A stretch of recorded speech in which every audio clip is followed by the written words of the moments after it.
Columbia Broadcasting System and its affiliated stations present Orson Welles and the Mercury Theater on the Air in The War of the Worlds by H.G. Wells.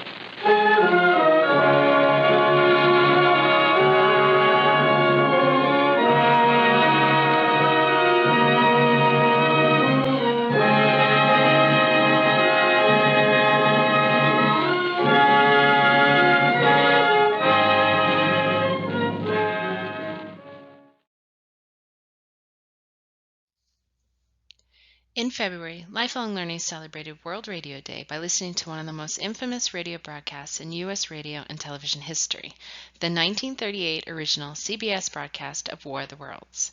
To help pass the time while everyone is stuck at home, I am pleased to share with you the same information given to our members in February during the activity. Whether you joined us in February or missed the activity, I encourage members to continue learning by reading the H.G. Wells 1898 novel of the same name. It inspired Orson Welles to adapt the story to pre-World War II America. How do you think it could be adapted to today's world? Would it have a similar effect on society as it had in 1938? I really hope you enjoyed the following presentation and enjoy the broadcast. Yours truly, Megan Radden, Program Coordinator of Quebec City Reading Council and Lifelong Learning. Adopted by the UN in 2012, World Radio Day is held every year around the world on February 13th. It is an international day to celebrate radio, the most widely consumed medium even to this day. In many households, it is by far the most inexpensive means to retrieve information. World Radio Day aims to raise greater awareness among the public and media of the importance of radio, to encourage decision makers to establish and provide access to information through radio, as well as enhance networking and international cooperation among broadcasters. Lifelong Learning's The War of the Worlds activity was the first of two radio-themed activities offered in February to celebrate World Radio Day this year.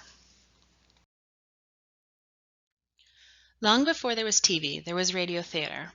Radio theater, also known as radio drama, achieved widespread popularity within a decade of its initial development in the 1920s. By the 1940s, it was the leading international means for entertainment and remained so until around the 1950s when television became more common in households. Recordings of what is now called OTR, or old-time radio, survive today in audio archives of collectors, libraries, and museums. Some of the most popular recordings are easily accessed on several online sites for free, such as YouTube and Internet Archive. Thanks to advances in digital recording and Internet distribution, radio drama has had a revival through a new form of broadcasting called podcasting. Podcasts offer an accessible and inexpensive way to broadcast information, tell stories, and rebroadcast vintage programs. The War of the Worlds was an episode of the Columbia Broadcasting System's radio drama anthology series called Mercury Theater on the Air. The story was adapted from H.G. Wells's 1898 novel of the same name and directed and narrated by Orson Welles as a special Halloween episode. It was performed live at its usual time slot of 8 p.m. on Sunday, October 30th, 1938. The one-hour program began with the Mercury Theater theme music and an announcement about that evening's show. Therefore, those who tuned in right away knew what was going to happen. Orson Welles begins the story with a prologue closely based on the opening of the novel, modified slightly to move the setting to 1938 America. For almost 20 minutes, the broadcast was performed as a typical evening's radio programming of live music, with the occasional interruption of news bulletins. The first describes odd explosions on Mars, followed by a seemingly unrelated report of unusual objects falling on a farm in New Jersey. And now for our featured presentation, The War of the Worlds, original CBS broadcasts from 1938. The following audio is made available by the Internet Archives. The next slide will be the summary of what you will be hearing. There will be no audio for this. For those who wish to listen without any spoilers, please skip over about 1 minute and 30 seconds.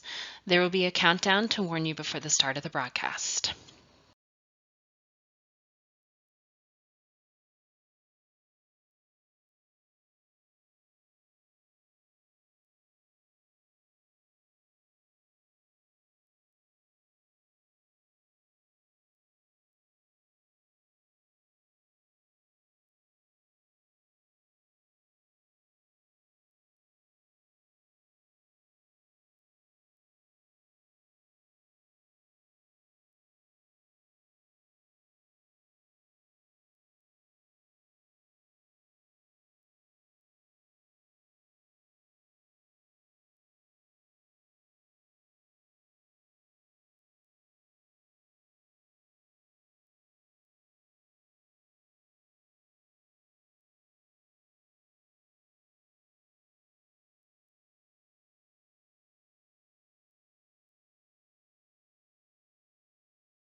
Columbia Broadcasting System and its affiliated stations present Orson Welles and the Mercury Theater on the Air in The War of the Worlds by H.G. Wells.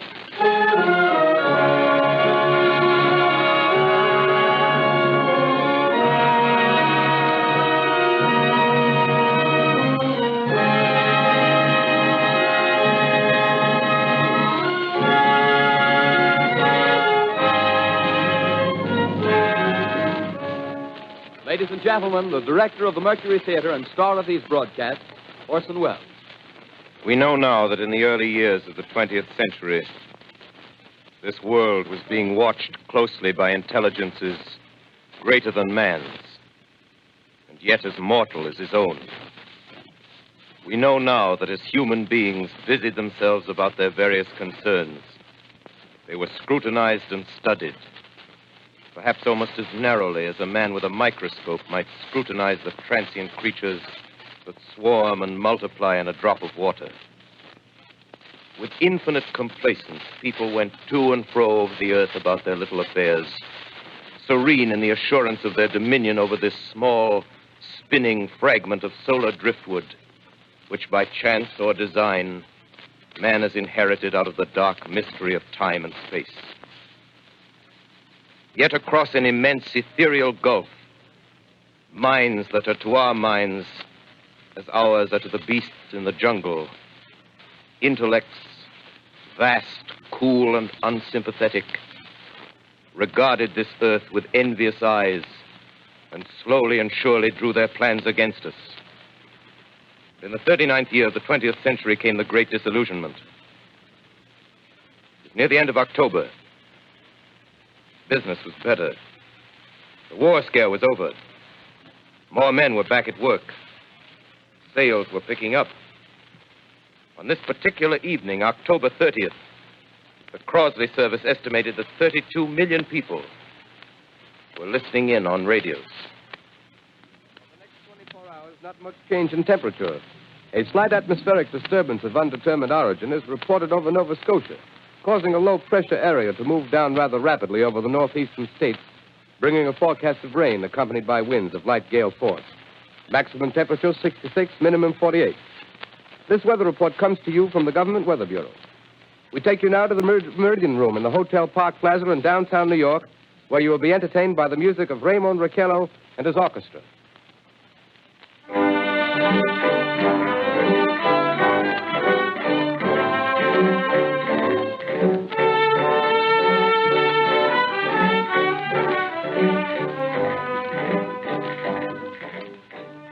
Good evening, ladies and gentlemen. From the Meridian Room in the Park Plaza Hotel in New York City, we bring you the music of Raymond Raquello and his orchestra. With a touch of the Spanish, Raymond Raquello leads off with La Comparsita.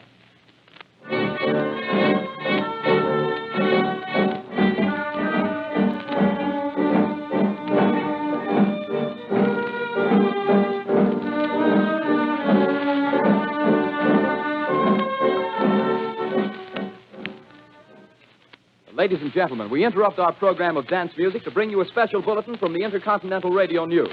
At 20 minutes before 8 Central Time, Professor Farrell of the Mount Jennings Observatory, Chicago, Illinois, reports observing several explosions of incandescent gas occurring at regular intervals on the planet Mars. The spectroscope indicates the gas to be hydrogen and moving toward the Earth with enormous velocity.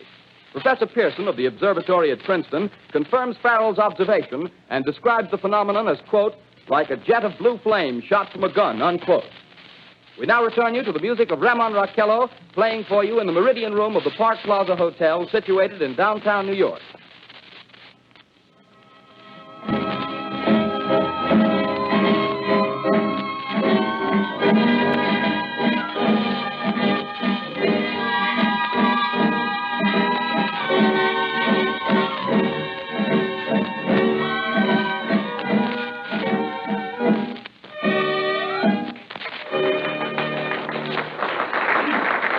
And now a tune that never loses favor, the ever-popular Stardust, Raymond Raquello and his orchestra.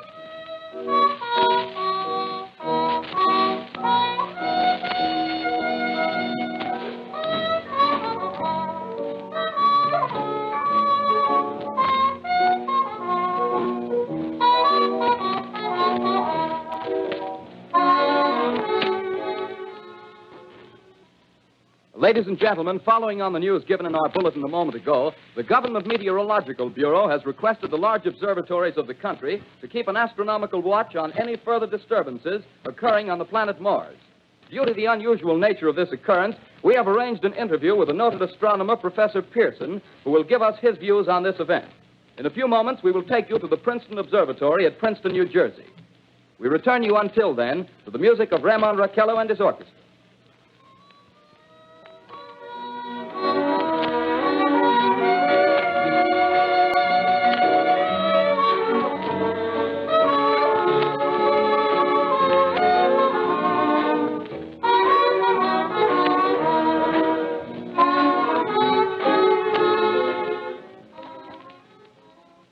We are ready now to take you to the Princeton Observatory at Princeton, where Carl Phillips, our commentator, will interview Professor Richard Pearson, famous astronomer. We take you now to Princeton, New Jersey. Good evening, ladies and gentlemen. This is Carl Phillips speaking to you from the observatory at Princeton. I'm standing in a large semicircular room, pitch black except for an oblong split in the ceiling. Through this opening, I can see a sprinkling of stars that cast a kind of frosty glow over the intricate mechanism of the huge telescope. The ticking sound you hear is the vibration of the clockwork. Professor Pearson stands directly above me on a small platform, peering through the giant lens. I'll ask you to be patient, ladies and gentlemen, during any delay that may arise during our interview. Besides the ceaseless watch of the heavens, Professor Pearson may be interrupted by telephone or other communications. During this period, he is in constant touch with the astronomical centers of the world. Professor, may I begin our questions? Any time, Mr. Phillips. Professor, would you please tell our radio audience exactly what you see as you observe the planet Mars through your telescope? Nothing unusual at the moment, Mr. Phillips. A red disk swimming in a blue sea. Transverse stripes across the disk. Quite distinct now because Mars happens to be at the point nearest the Earth, in opposition, as we call it. In your opinion, what do these transverse stripes signify, Professor Pearson? Not canals, I can assure you, Mr. Phillips. Although that's the popular conjecture of those who imagine Mars to be inhabited. From a scientific viewpoint, the stripes are merely the result of atmospheric conditions peculiar to the planet. Then you're quite convinced, as a scientist, that living intelligence as we know it does not exist on Mars? I should say the chances against it are 1,000 to 1. And yet, how do you account for these gas eruptions occurring on the surface of the planet at regular intervals? Phillips, I cannot account for it. By the way, Professor, for the benefit of our listeners, how far is Mars from the Earth? Approximately 40 million miles. Well, that seems a safe enough distance. Just a moment, ladies and gentlemen. Someone has just handed Professor Pearson a message. While he reads it, let me remind you that we are speaking to you from the observatory in Princeton, New Jersey, where we are interviewing the world-famous astronomer, Professor Pearson. One moment, please. Professor Pearson has passed me a message which he has just received. Professor, may I read the message to the listening audience? Certainly, Mr. Phillips. Ladies and gentlemen, I shall read you a wire addressed to Professor Pearson from Dr. Gray of the Natural History Museum, New York. Quote, 9:15 p.m. Eastern Standard Time. Seismograph registered shock of almost earthquake intensity occurring within a radius of 20 miles of Princeton. Please investigate. Signed, Lloyd Gray, Chief of Astronomical Division. Unquote.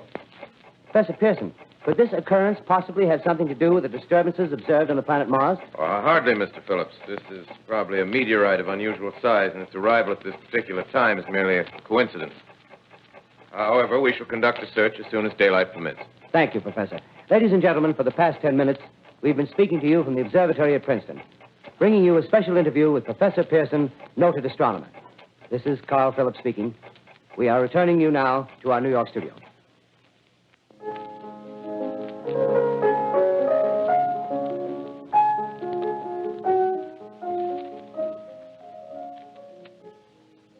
Ladies and gentlemen, here is the latest bulletin from the Intercontinental Radio News. Toronto, Canada. Professor Morse of Macmillan University reports observing a total of 3 explosions on the planet Mars between the hours of 7:45 p.m. and 9:20 p.m. Eastern Standard Time. This confirms earlier reports received from American observatories. Now, nearer home, comes a special bulletin from Trenton, New Jersey. It is reported that at 8:50 p.m., a huge flaming object, believed to be a meteorite, fell on a farm in the neighborhood of Grover's Mill, New Jersey, 22 miles from Trenton. The flash in the sky was visible within a radius of several hundred miles, and the noise of the impact was heard as far north as Elizabeth. We have dispatched a special mobile unit to the scene. And we'll have our commentator, Carl Phillips, give you a word picture of the scene as soon as he can reach there from Princeton. In the meantime, we take you to the Hotel Martinet in Brooklyn, where Bobby Millette and his orchestra are offering a program of dance music.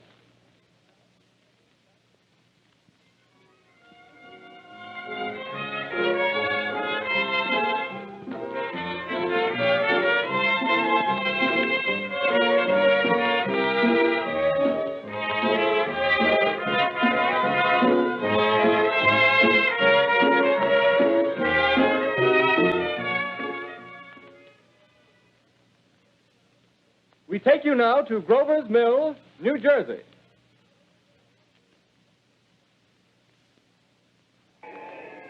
Ladies and gentlemen, this is Carl Phillips again, out at the Wilmot Farm, Grover's Mill, New Jersey.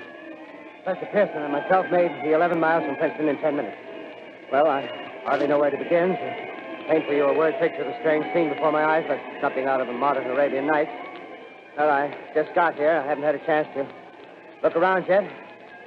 I guess that's it. Yes, I guess that's the thing directly in front of me. Half buried in a vast pit. Must have struck with terrific force. The ground is covered with splinters of a tree. It must have struck on its way down. But I can see the object itself doesn't look very much like a meteor.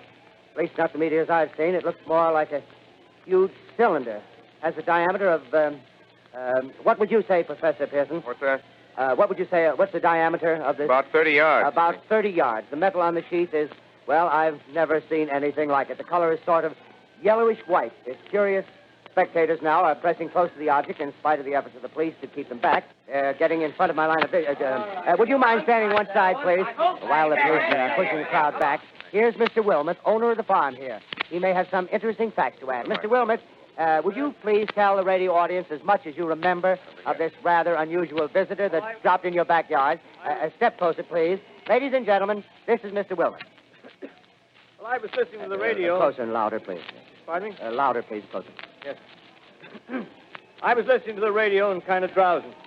That professor fellow was talking about Mars, so I was half chosen and half... Yes, Mr. Wilmot, and then what happened? Well, as I was saying, I was listening to the radio, kind of halfway. Yes, Mr. Wilmot, and then you saw something. Well, not first off. I heard something. And what did you hear? A hissing sound like this. Kind of like a 4th of July rocket. Yes, then what? I turned my head out the window and would have sworn I was to sleep and dreaming. Yes? I seen a kind of greenish streak and then zingo. Something smacked the ground, knocked me clear out of my chair. Well, were you frightened, Mr. Wilmot? Well, I ain't quite sure. I reckon I was kind of riled. Well, thank you, Mr. Wilmot. Thank you very much. Yeah, you want me to No, talk that's some quite more? all right. That's plenty. Ladies and gentlemen, you've just heard Mr. Wilmot, owner of the farm where this thing has fallen. I wish I could convey the atmosphere, the background of this fantastic scene. Hundreds of cars are parked in a field in back of us, and the police are trying to rope off the roadway leading into the farm, but it's no use. They're breaking right through. The car's headlights throw an enormous spotlight on the pit where the object's half buried. Now, some of the more daring souls now are venturing near the edge. The silhouettes stand out against the metal sheen. One man wants to touch the thing. He's having an argument with the policeman. Now, the policeman wins. Now, ladies and gentlemen, there's something I haven't mentioned in all this excitement, but it's becoming more distinct. Perhaps you've caught it already on your radio. Listen, please. Do you hear it? It's a curious humming sound that seems to come from inside the object. I'll move the microphone nearer. Here. Now, we're not more than 25 feet away. Can you hear it now? Professor Pearson. Yes, Mr. Brooks. Can you tell us the meaning of that scraping noise inside the thing? Possibly the unequal cooling of its surface. I say, do you still think it's a meteor, Professor? I don't know what to think. The metal casing is definitely extraterrestrial. Not found on this Earth. Friction with the Earth's atmosphere usually tears holes in a meteorite. This thing is smooth, and you can see its cylindrical Just a minute. shape. Something's happening. Ladies and gentlemen, this is terrific. This end of the thing is beginning to flake off. The top is beginning to rotate like a screw, and the thing must be hollow. Move it! Keep back there! Keep back there! Keep those men back! Keep back there! Keep those idiots back! Keep off! The top's loose! Look out there! Stand back! Ladies and gentlemen, this is the most terrifying thing I've ever witnessed. Wait a minute. Someone's calling someone or something. I can see turning out of that black hole two luminous discs. The eyes, it might be a face, might be almost Good heavens, something wriggling out of the shadow like a gray snake. Now it's another one, and another one, and another one. They look like tentacles to me. Oh, yeah, I can see the thing's body. Now it's large as a bear. It glistens like wet leather, but that face, ladies and gentlemen, it's indescribable. I can hardly force myself to keep looking at it. It's so awful. The eyes are black, and they gleam like a serpent. The mouth is kind of V-shaped with saliva dripping from its rimless lips. It seems to quiver and pulsate, and the monster, or whatever it is, can hardly move. It seems weighed down by possibly gravity or something. The thing's rising up now, and the crowd falls back. They've seen plenty. The most extraordinary experience, ladies and gentlemen. I can't find words. Well, I'll pull this microphone with me as I talk. I'll have to stop the description till I can take a new position. Hold on, will you, please? I'll be right back in a minute.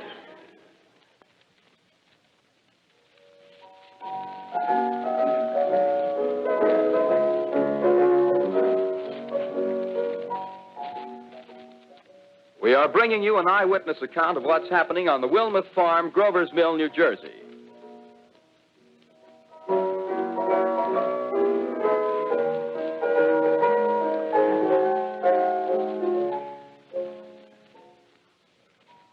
We now return you to Carl Phillips at Grover's Mill. Ladies and gentlemen, am I on? Ladies and gentlemen, here I am, back of a stone wall that adjoins Mr. Wilmot's garden. From here, I get a sweep of the whole scene. I'll give you every detail as long as I can talk and as long as I can see. There's more state police have arrived. They're drawing up a cordon in front of the pit. About 30 of them.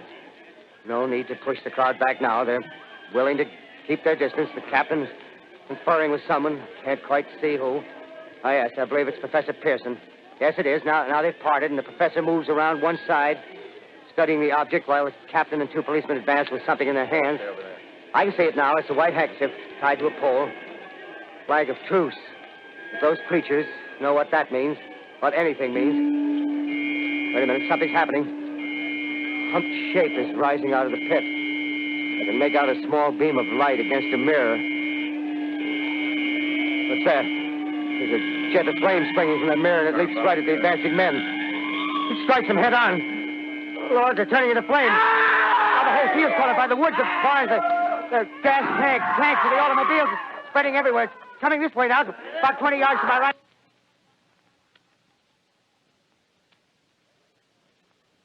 Ladies and gentlemen, due to circumstances beyond our control, we are unable to continue the broadcast from Grover's Mill. Evidently, there's some difficulty with our field transmission. However, we will return to that point at the earliest opportunity. In the meantime, we have a late bulletin from San Diego, California. Professor Indelkoffer, speaking at a dinner of the California Astronomical Society, expressed the opinion that the explosions on Mars are undoubtedly nothing more than severe volcanic disturbances on the surface of the planet. We continue now with our piano interlude.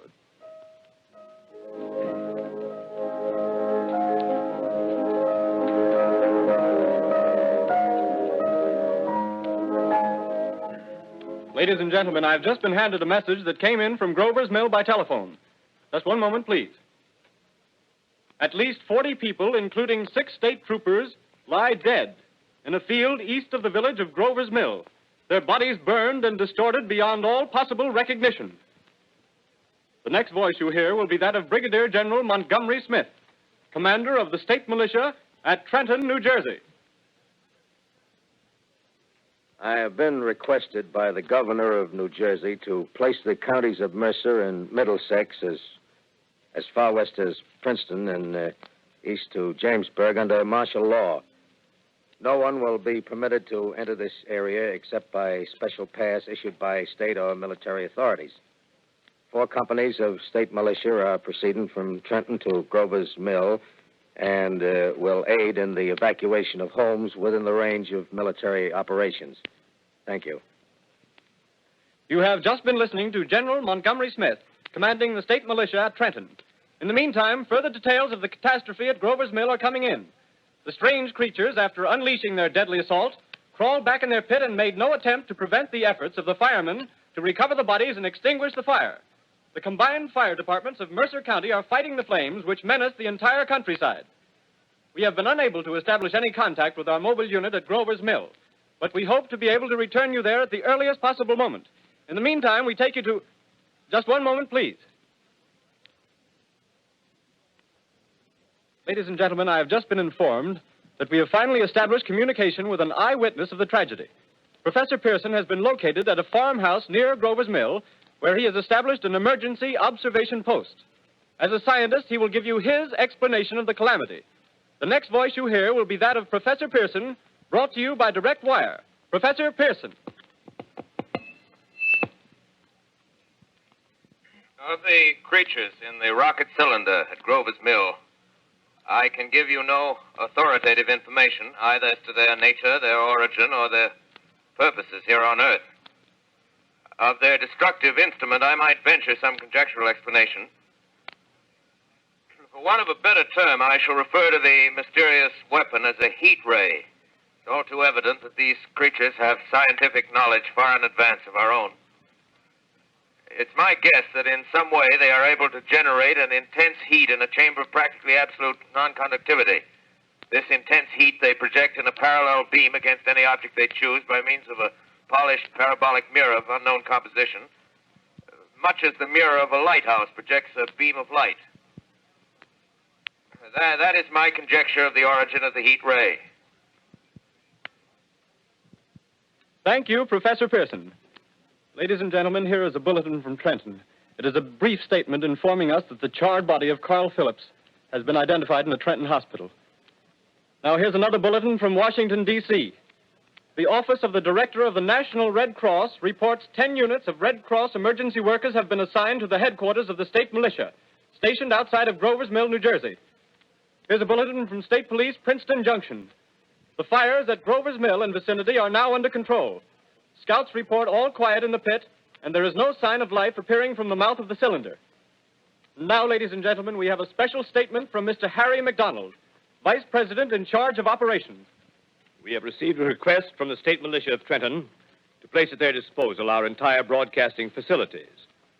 In view of the gravity of the situation, and believing that radio has a responsibility to serve in the public interest at all times, we are turning over our facilities to the State Militia at Trenton. We take you now to the field headquarters of the state militia near Grover's Mill, New Jersey. This is Captain Lansing of the Signal Corps, attached to the state militia, now engaged in military operations in the vicinity of Grover's Mill. Situation arising from the reported presence of certain individuals of unidentified nature is now under complete control. The cylindrical object, which lies in a pit directly below our position, surrounded on all sides by 8 battalions of infantry, without heavy field pieces, but adequately armed with rifles and machine guns. All cause for alarm, if such cause ever existed, is now entirely unjustified. Things, whatever they are, do not even venture to poke their heads above the pit. I can see their hiding place plainly in the glare of the searchlights here.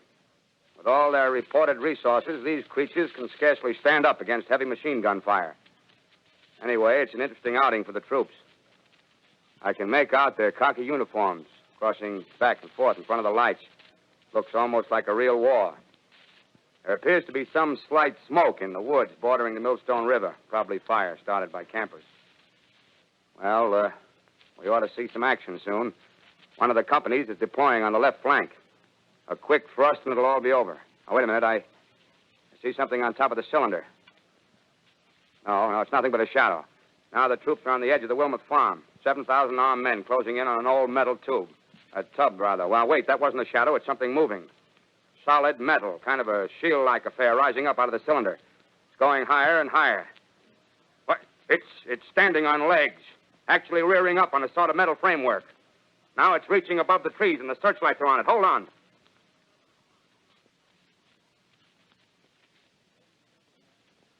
Ladies and gentlemen, I have a grave announcement to make. Incredible as it may seem, both the observations of science and the evidence of our eyes lead to the inescapable assumption that those strange beings who landed in the Jersey farmlands tonight are the vanguard of an invading army from the planet Mars. The battle which took place tonight at Grover Mills has ended in one of the most startling defeats ever suffered by an army in modern times. 7,000 men armed with rifles and machine guns pitted against a single fighting machine of the invaders from Mars.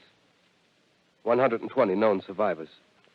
The rest strewn over the battle area from Grover's Mill to Plainsboro, crushed and trampled to death under the metal feet of the monster, or burned to cinders by its heat ray.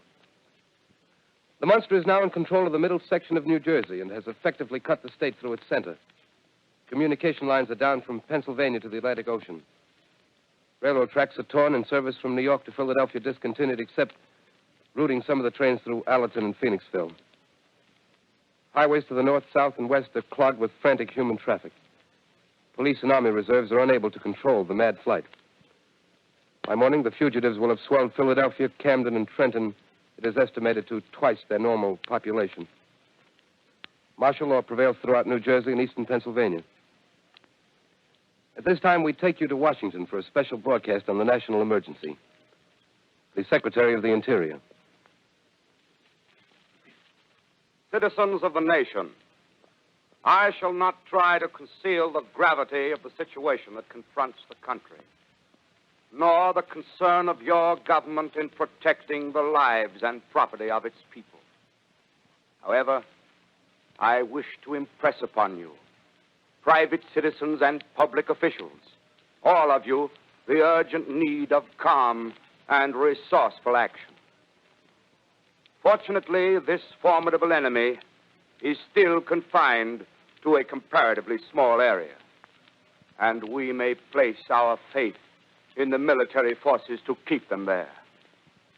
In the meantime, placing our faith in God, we must continue the performance of our duties, each and every one of us, so that we may confront this destructive adversary with a nation united, courageous, and consecrated to the preservation of human supremacy on this earth. I thank you. You have just heard the Secretary of the Interior speaking from Washington. Bulletins too numerous to read are piling up in the studio here. We're informed that the central portion of New Jersey is blacked out from radio communication due to the effect of the heat ray upon power lines and electrical equipment. Here's a special bulletin, New York. Cables have been received from English, French, and German scientific bodies offering assistance. Astronomers report continued gas outbursts at regular intervals on the planet Mars. The majority voiced the opinion that the enemy will be reinforced by additional rocket machines. There have been several attempts made to locate Professor Pearson of Princeton, who has observed Martians at close range. It is feared he was lost in the recent battle. Langham Field, Virginia. Scouting planes report 3 Martian machines visible above treetops, moving north toward Somerville with population fleeing ahead of them. The heat ray is not in use, although advancing at express train speed, invaders pick their way carefully. They seem to be making a conscious effort to avoid destruction of cities and countryside. However, they stop to uproot power lines, bridges, and railroad tracks. Their apparent objective is to crush resistance, paralyze communication, and disorganize human society. Here is a bulletin from Basking Ridge, New Jersey. Coon hunters have stumbled on a second cylinder similar to the first, embedded in the great swamp 20 miles south of Morristown. Army field pieces are proceeding before the cylinder can be opened and the fighting machine rigged. They are taking up a position in the foothills of Watchung Mountains. Another bulletin from Langham Field, Virginia. Scouting planes report enemy machines, now 3 in number, increasing speed northward, kicking over houses and trees in their evident haste to form a conjunction with their allies south of Morristown. Machines also sighted by telephone operator east of Middlesex, within 10 miles of Plainfield. Here's a bulletin from Winston Field, Long Island. A fleet of Army bombers carrying heavy explosives flying north in pursuit of enemy. Scouting planes act as guides. They keep the speeding enemy in sight.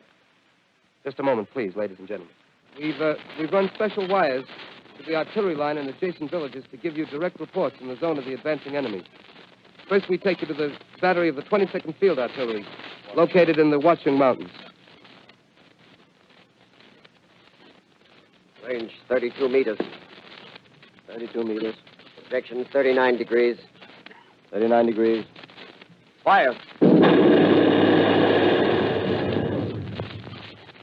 140 yards to the right, sir. Shift range 31 meters. 31 meters. Projection 37 degrees. 37 degrees. Fire.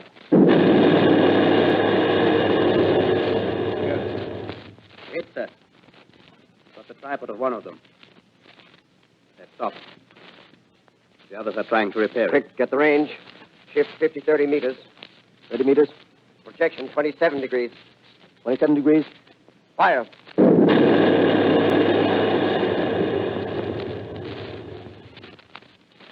Mr. Lancer. Letting off a smoke. What is it? Black smoke, sir. Moving this way. Lying close to the ground. Moving fast. Put on gas mask. Get ready to fire. Shift to 24 meters. 24 meters. Projection 24 degrees. 24 degrees. Fire.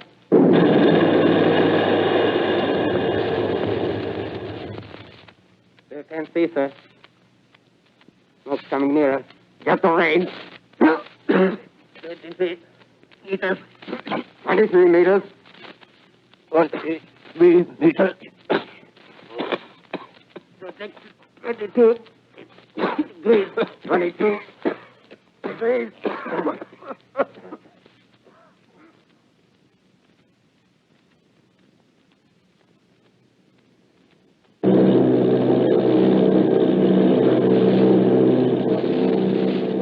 Army bombing plane V-843 off Bayonne, New Jersey. Lieutenant Vogt, commanding 8 bombers, reporting to Commander Fairfax, Langham Field. This is Vogt reporting to Commander Fairfax, Langham Field. Enemy tripod machines now in sight. Reinforced by 3 machines from the Morristown cylinder. 6 altogether. 1 machine partially crippled. Believed hit by shell from Army gun in Watchung Mountains. Guns now appear silent. A heavy black fog hanging close to the earth of extreme density, nature unknown. No sign of heat ray. Enemy now turns east, crossing Passaic River into the Jersey marshes. Another straddles the Pulaski Skyway. Evident objective is New York City. They're pushing down a high-tension power station. The machines are close together now, and we're ready to attack. Planes circling, ready to strike. 1,000 yards, and we'll be over the first.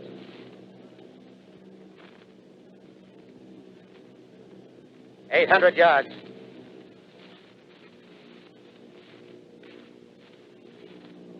$600.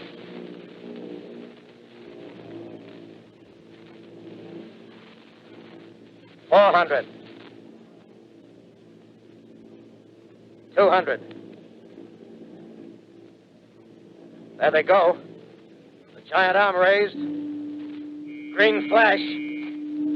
They're spraying us with flame. 2,000 feet. Engines are giving out. No chance to release bombs. Only one thing left. Drop on them, plane and all. We're diving on the first one. Now the engine's gone. 8.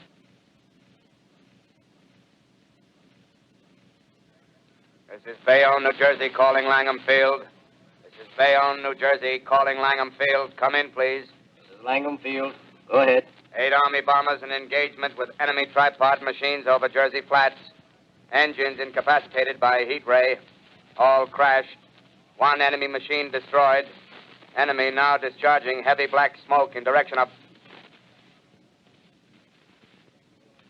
This is Newark, New Jersey. This is Newark, New Jersey. Warning. Poisonous black smoke pouring in from Jersey marshes. Reaches South Street. Gas masks useless. Urge population to move into open spaces.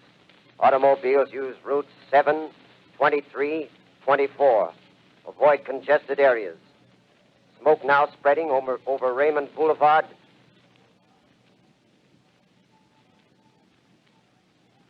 X2L calling CQ, 2X2L calling CQ, 2X2L calling 8X3R. Come in, please.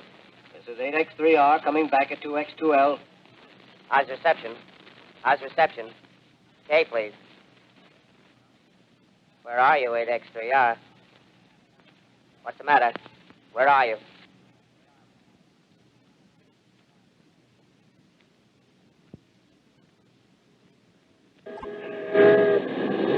I'm speaking from the roof of Broadcasting Building. I'm speaking from the roof of Broadcasting Building, New York City. The bells you hear are ringing to warn the people to evacuate the city as Martians approach.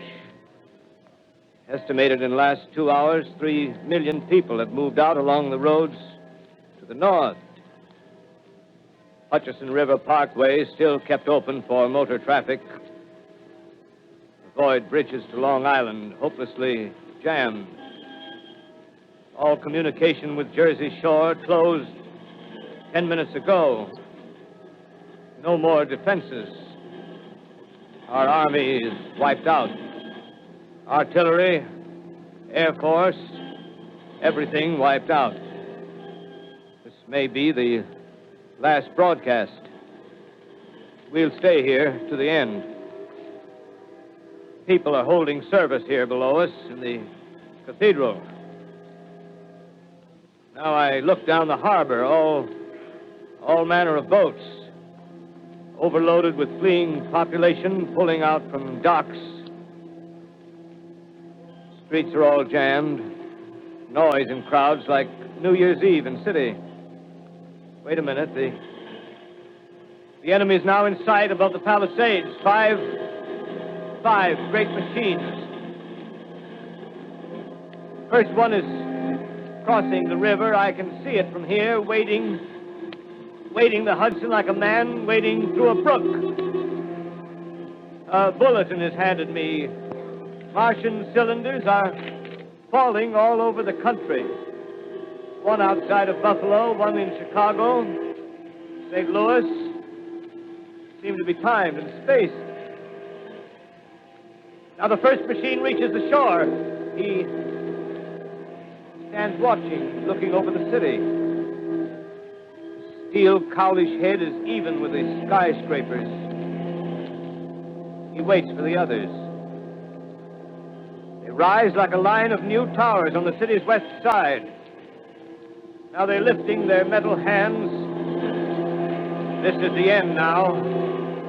Smoke comes out, black smoke drifting over the city. People in the streets see it now. They're running toward the East River, thousands of them, dropping in like rats. Now the smoke's spreading faster. It's reached Times Square.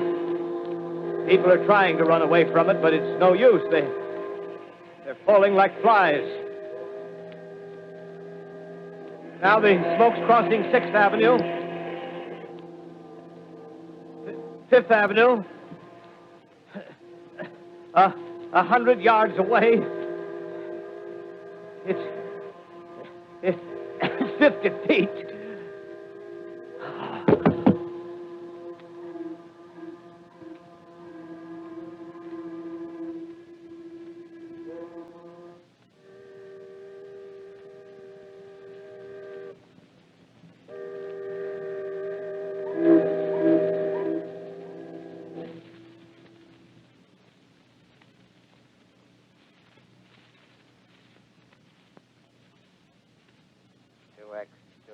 Calling CQ.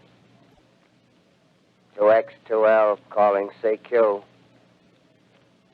2X2L calling CQ, New York. Isn't there anyone on the air? Isn't there anyone on the air? Isn't there anyone? 2X2L.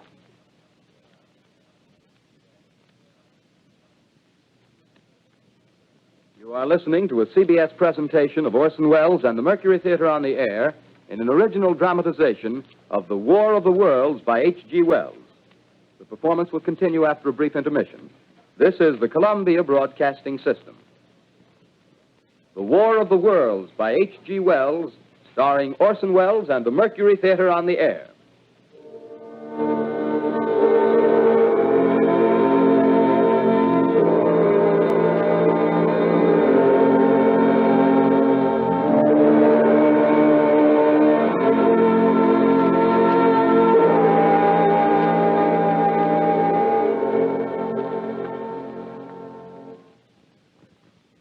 I set down these notes on paper. I'm obsessed by the thought that I may be the last living man on Earth. I've been hiding in this empty house near Grover's Mill, a small island of daylight cut off by the black smoke from the rest of the world. All that happened before the arrival of these monstrous creatures in the world now seems part of another life. A life that has no continuity with the present. furtive existence of the lonely derelict who pencils these words on the back of some astronomical notes bearing the signature of Richard Pearson. I look down at my blackened hand, and I try to connect them with a professor who lives at Princeton and who, on the night of October 20th, glimpsed through his telescope an orange splash of light on a distant planet. My wife, my colleagues, my students, my books, my observatory, my world. Where are they? Did they ever exist? Am I Richard Pearson? What day is it? Do days exist without calendars? Does time pass when there are no human hands left to wind the clocks? In writing down my daily life, I tell myself I shall preserve human history between the dark covers of this little book that was meant to record the movements of the stars. But to write, I must live, and to live, I must eat. Find moldy bread in the kitchen and an orange not too spoiled to swallow. Keep watch at the window. Time to time, I catch sight of a Martian above the black smoke. The smoke still holds the house in its black coil, but at length there's a hissing sound, and suddenly I see a Martian mounted on his machine, spraying the air with a jet of steam as if to dissipate the smoke. I watch in a corner as his huge metal legs nearly brush against the house. Exhausted by terror, I fall asleep. It's morning. Morning. Sun streams in the window. The black cloud of gas is lifted, and the scorched meadows to the north look as though a black snowstorm had passed over them. I venture from the house. I make my way to a road, no traffic. Here and there, a wrecked car, baggage overturned, a blackened skeleton. Push on north. For some reason, I feel safer trailing these monsters than running away from them. And I keep a careful watch. I've seen the Martians feed. Should one of their machines appear over the top of trees, I'm ready to fling myself flat on the earth. I come to a chestnut tree. October. Chestnuts are ripe. Fill my pockets. I must keep alive. 2 days I wander in a vague northerly direction through a desolate world. Finally, I notice a living creature. A small red squirrel in a beech tree. I stare at him and wonder. He stares back at me. I believe at that moment the animal and I shared the same emotion. The joy of finding another living being.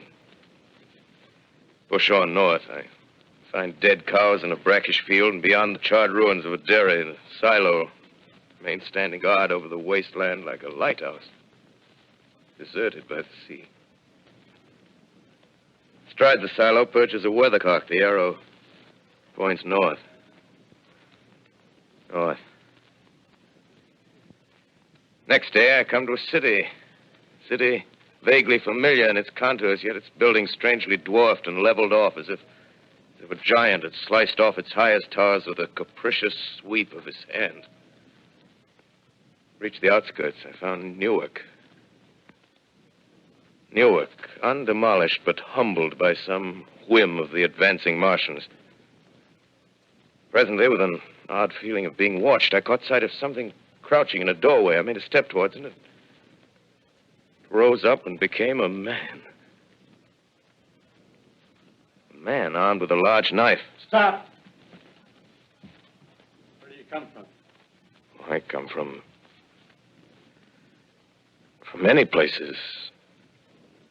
A long time ago, from Princeton. Princeton, huh? That's near Grover's Mill. Yes.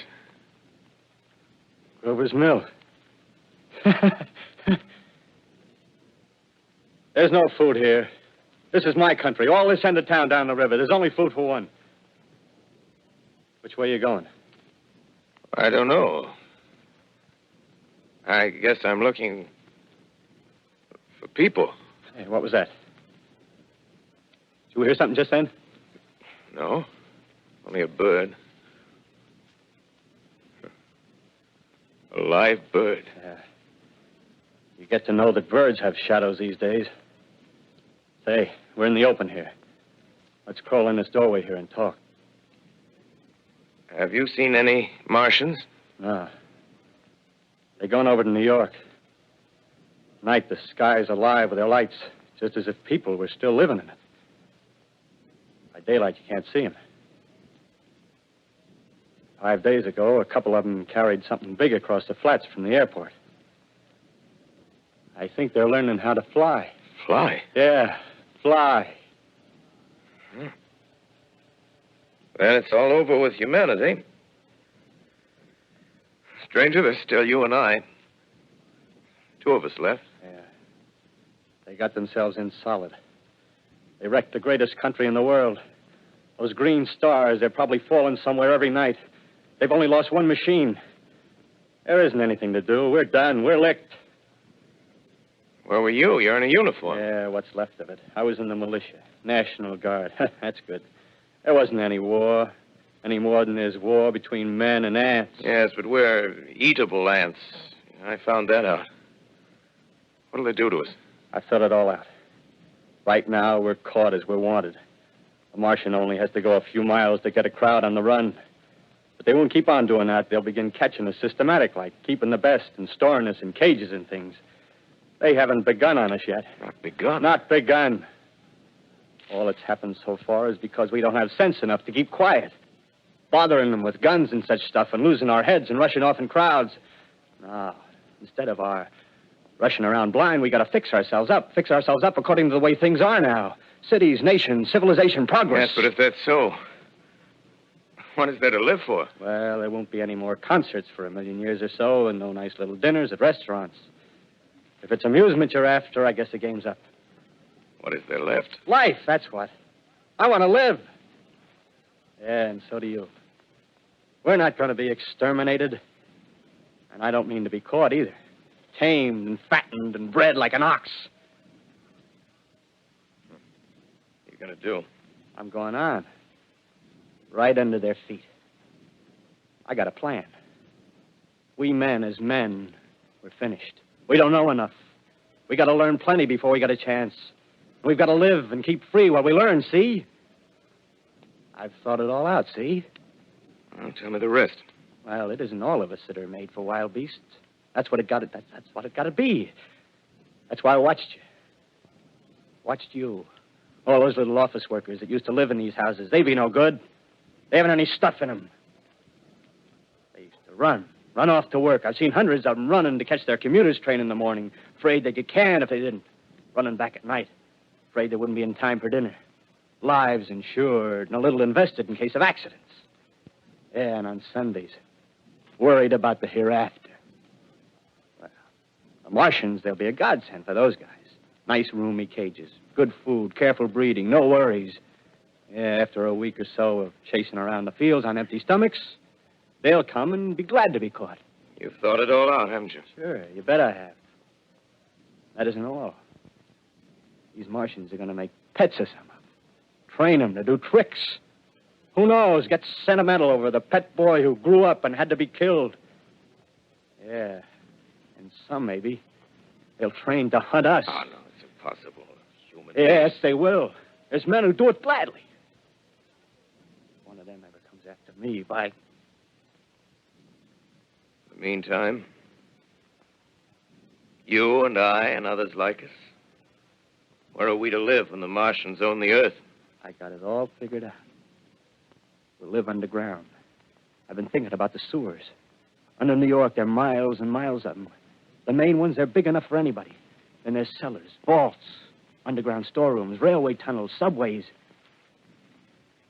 You begin to see, huh? We'll get a bunch of strong men together. No weaklings. That rubbish, out. As you meant me to go. All right. Give you a chance, didn't I? Won't quarrel about that. Go on. Well, we got to make safe places for us to stay in, see?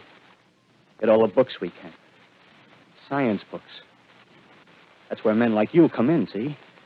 We raid the museums, We'll even spy on the Martians. May not be so much we have to learn before... Listen. Just imagine this. 4 or 5 of their own fighting machines suddenly start off. Heat rays right and left. Not a Martian in them. Not a Martian in them, see? But men. Men who've learned the way how. May even be in our time. Gee. Imagine having one of them lovely things with its heat ray wide and free. We'd turn it on Martians. We'd turn it on men. We'd bring everybody down on their knees. That's your plan. Yeah. You, me, a few more of us. We'd own the world. I see. Hey. Hey, what's the matter? Where are you going? Not to your world. Bye, stranger. Well, after parting with the artilleryman, I came at last to the Holland Tunnel, entered that silent tube, anxious to know the fate of the great city on the other side of the Hudson. Cautiously, I came out of the tunnel and made my way up Canal Street. Reached 14th Street, and there again were black powder and several bodies and an evil, ominous smell from the gratings of the cellars of some of the houses. I wandered up through the 30s and 40s, stood alone on Times Square. Caught sight of a lean dog running down 7th Avenue with a piece of dark brown meat in his jaws and a pack of starving mongrels at his heels. Made a wide circle around me as though he feared I might prove a fresh competitor. Walked up Broadway in the direction of that strange powder, past silent shop windows, displaying their mute wares to empty sidewalks. Past the Capitol Theater, silent, dark. Past a shooting gallery where a row of empty guns faced an arrested line of wooden ducks. Near Columbus Circle, I noticed models of 1939 motor cars in the showrooms facing empty streets. Over the top of the General Motors building, I watched a flock of black birds circling in the sky. Hurried on. Suddenly, I caught sight of the hood of a Martian machine, standing somewhere in Central Park, gleaming in the late afternoon sun. An insane idea. I rushed recklessly across Columbus Circle and into the park. I climbed a small hill above the pond at 60th Street, and from there I could see standing in a silent row along the mall 19 of those great metal titans, their cowls empty, their steel arms hanging listlessly by their sides. I looked in vain for the monsters that inhabit those machines. Suddenly, my eyes were attracted to the immense flock of black birds that hovered directly below me. They circled to the ground. And there before my eyes, stark and silent, lay the Martians with the hungry birds pecking and tearing brown shreds of flesh from their dead bodies. Later, when their bodies were examined in laboratories, it was found that they were killed by the putrefactive and disease bacteria against which their systems were unprepared. Slain, after all, man's defenses had failed by the humblest thing that God, His wisdom, has put upon this earth. Before the cylinder fell, there was a general persuasion that through all the deep of space, no life existed beyond the petty surface of our minute sphere. Now we see further. Dim and wonderful is the vision I've conjured up in my mind of life spreading slowly from this little seedbed of the solar system throughout the inanimate vastnesses of sidereal space. But it's a remote dream. Maybe that the destruction of the Martians is only a reprieve to them and not to us. Is the future ordained, perhaps? Strange it now seems to sit in my peaceful study at Princeton, writing down this last chapter of the record, begun at a deserted farm in Grover's Mill. Strange to watch children playing in the streets. Strange to see young people strolling on the green where the new spring grass heals the last black scars of a bruised earth. Strange to watch the sightseers enter the museum where the dissembled parts of a Martian machine are kept on public view. Strange when I recall the time when I first saw it. bright and clean cut, hard and silent under the dawn of that last great day.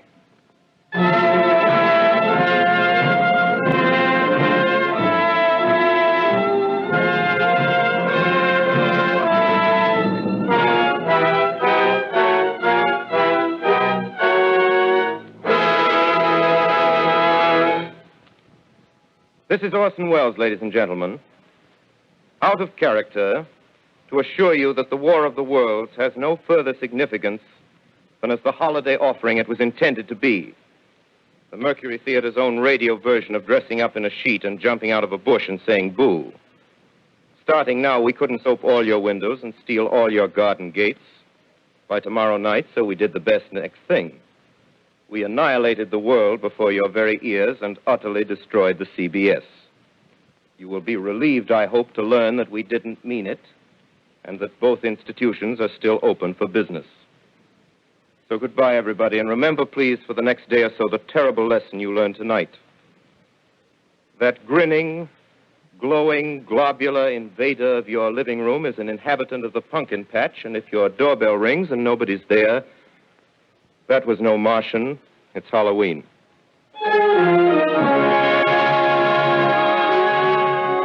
Tonight, the Columbia Broadcasting System and its affiliated stations coast to coast has brought you The War of the Worlds by H.G. Wells, the 17th in its weekly series of dramatic broadcasts featuring Orson Welles and the Mercury Theater on the air. Next week, we present a dramatization of 3 famous short stories. This is the Columbia Broadcasting System.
At about 8:32 p.m., Supervisor Davidson Taylor received a telephone call in the control room.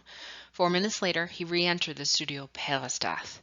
He had been ordered to interrupt the broadcast immediately with an announcement of the program's fictional content. He had been told what was happening. By the time the order was given, the program was already less than a minute away from its first scheduled break, and the fictional news reporter, played by actor Ray Collins, was choking on poisonous gas as the Martians overwhelmed New York. Some reports claim that Orson Welles refused to stop any earlier than scheduled. By then, a few policemen trickled in, then a few more. Soon the room was full of policemen, and a massive struggle was going on between the police, page boys, and CBS executives who were all trying to prevent the cops from busting in and stopping the show. It was a show to witness. In the days after the broadcast, media and public figures across the country expressed their outrage, calling the show's bulletin format deceptive. They demanded regulations to be made by the Federal Communications Commission. Police, news outlets, and CBS were flooded with calls reporting stories of stampedes, deaths, suicides, traffic accidents, and more, mostly all false reports. Producer John Houseman later recalled, "Hustled out of the studio, we were locked into a small back office on another floor. Here we sat, incommunicado, while network employees were busily collecting, destroying, or locking up all scripts and records of the broadcast." War of the Worlds broadcast became infamous for fooling listeners into believing there was an actual Martian invasion, to the point where police were raiding a CBS radio studio to stop a broadcast. But what set off a nation to ignore rationality? Was it the episode's breaking news style of storytelling with no commercial interruptions? This wasn't necessarily unheard of at a time where live broadcasts were common. Or was it the perfect storm, a mixture of expert storytelling in a climate of uncertainty with mounting anxiety and tension in a pre-World War II world? Part 2 is a link to a YouTube video called The Day That Panicked America. It's about an hour and 15 minutes. However, if you wish to watch only segments, I've listed on our website specific sections to watch. These sections will help explain why listeners were so gullible the night before Halloween. The sections not listed will include about Orson Welles and the actors, and also other sections of what happened after the show. Feel free to continue watching this video and move on to parts 2 and 3 afterwards. Orson Welles was called into a press conference by CBS on Monday, October 31st, the morning after the show. He was instructed to read a prepared statement and apologize for causing a panic. Welles entered the interview room unshaven since Saturday, eyes red from only 3 hours of sleep, and gave a very interesting interview. Welles, looking sincerely distressed, told the press how shocked he was when he was told of the evening's events, even though he knew it was a sure sign that his show was a success and a victory for him as an actor and a director. Years later, in a 1975 interview, Orson Welles said of his press conference, "There were pictures of me made about 3 hours after the broadcast, looking as much as I could like an early Christian saint, as if I didn't know what I was doing. But I'm afraid it was about as hypocritical as anyone could possibly get." Part 3 is a YouTube link to Orson Welles' press conference. There you can make your own decision whether or not he was truly sincere for the panic that he may or may not have caused. Regardless of the mayhem it may or may not have caused, the War of the Worlds solidified Orson Welles' place as being one of the greatest actors and directors of all time. On January 27, 2003, the Mercury Theater broadcast of the War of the Worlds was one of the first 50 recordings made part of the National Recording Registry of the Library of Congress.